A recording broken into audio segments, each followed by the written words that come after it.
Rafi call দিছে। Hello, আমাকে এত বিরক্ত করলে কিন্তু আমি তোমার নাম্বার ব্ল্যাক লিস্টে ফেলাবো। না না, আমি তো তোমাকে খুব ভালোবাসি। খুব ভালোবাসো তাই না?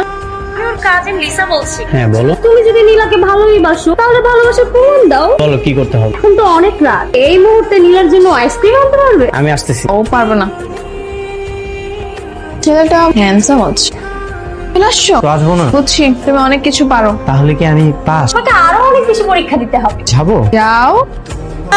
স্কিম দিতে এসে এখন ধপাস পিছলে পড়ে গেছিলাম। আর পিছে পিছে ঘুরতে পারবা। ভালোবাসা মানুষের জন্য মানুষ তো কত কি করে। আমার তো সামান্য পা মচকে গেছে তুমি একটা পাগল। তোমার জন্য। এবার আই লাভ ইউ টু বলে দাও। যেভাবে পিছে লেগে আছো মনে হয় না আই লাভ ইউ বলতে আর বেশি দিন লাগবে। জি করো না। কি আর একটু দেখি বুঝি তারপর ঠিক আছে, তোমাকে বাড়ি পৌঁছে দিই।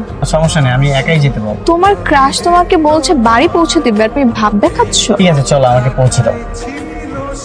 তোমার বাসায় কেউ থাকে না? আমার আপন বলতে কেউ নেই। সরি। তুমি এখানে বসো তো।